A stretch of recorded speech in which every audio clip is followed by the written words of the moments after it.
ज्ञान सरोवर में आप सभी का फिर से एक बार स्वागत है। और आज के ज्ञान सरोवर में मैं फिर से लेके आई हूँ एक छोटी सी कहानी जो कि पंचतंत्र से ली गई है। और ये कहानी आप जानते ही हैं कि पंचतंत्र में पशु पक्षियों के ही माध्यम से कहानी को कहा गया है। तो आज की कहानी में भी पशु पक्षी हैं, लेकिन ये कौन सी शिक्षा कहानी के माध्यम से हमें दे रहे हैं, ये हम इस पूरी कहानी को सुनने के बाद जानेंगे। तो चलिए मैं कहानी सुनाना शुरू करती हूँ। एक चरवाहा जंगल में भेड़ें और बकरियां चरा रहा था। अचानक मौसम खराब हो गया। तेज हवाएं चलने लगी, बादल गरजने लगे। चरवाहा अपनी भेड़ बकरियों को लेकर एक गुफा की तरफ भागा। उसका ख्याल था कि जब मौसम ठीक हो जाएगा तो वह गांव की ओर चल देगा। मगर जब वह गुफा के पास पहुंचा तो यह देखकर उसकी बाँछें खिल गई कि उस गुफा में ढेरों जंगली भेड़ें और उनके बच्चे भरे पड़े हैं। उसकी अपनी भेड़ें बाहर ही रुककर मैं करने लगी।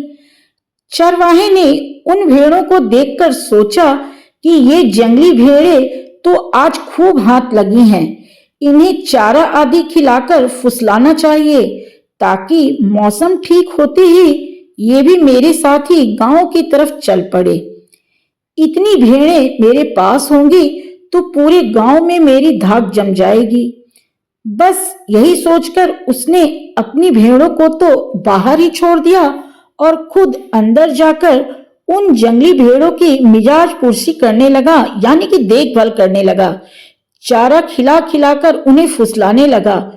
उसकी भेड़ें गुफा से बाहर बारिश में भीगती रही और ठंड से ठिठुरती हुई मैं करती रही, मगर चरवाहे को तो कुछ दिखाई ही नहीं दे रहा था। वह तो लोभ में अंधा हो चुका था।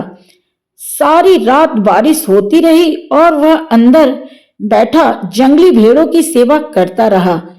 जब सवेरा हुआ और वह बाहर निकला तो देखा कि बारिश तो रुक गई है, मगर उसकी ढेर सारी भेड़ें और बकरियां तथा उनके बच्चे ठंड से ठिठुरकर मर चुके हैं। तभी अंदर बैठी जंगली भेड़ें बाहर निकली। उन्होंने बाहर का नजारा देखकर आपस में बातें की और सब की सब अपने बच्चों के साथ जंगल की ओर चल दी। यह देखकर चरवाहा बौखलाया और बोला, अरे जंगली भेड़ों, तुम कहाँ चली? क्या मैंने इसलिए सारी रात तुम्हारी सेवा की थी? हे कृतज्ञ और लोभी चरवाहे, तुम्हारी इन भेड़ों और बकरियों की स्थिति देखकर हम समझ चुके हैं कि तुम किस प्रवृत्ति के व्यक्ति हो। तुम लालची हो, लोभी हो, स्वार्थी हो। कल जो भेड़ बकरियां तुम्हारे सुख दुख की साथी थी, जिनके सहयोग से तुमने आज तक अपनी आजीविका चलाई, आज हमें पाते ही तुमने उन्हें मरने के लिए बाहर ही छोड़ दिया और हमारी सेवा में लग गए। कल जब कोई हमसे भी बड़ा भेड़ों का रेवड़ तुम्हें मिलेगा तो तुम हमें भी इन्हीं की तरह त्याग कर उनकी सेवा में लग जाओगे। खबरदार ए लालची चरवाहे, हमारे पीछे आने की कोशिश ना करना। एक बूढ़ी भेड़ इतना कहकर अपने रेवड़ के साथ चली गई और लोभी चरवाहा खड़ा देखता रहा।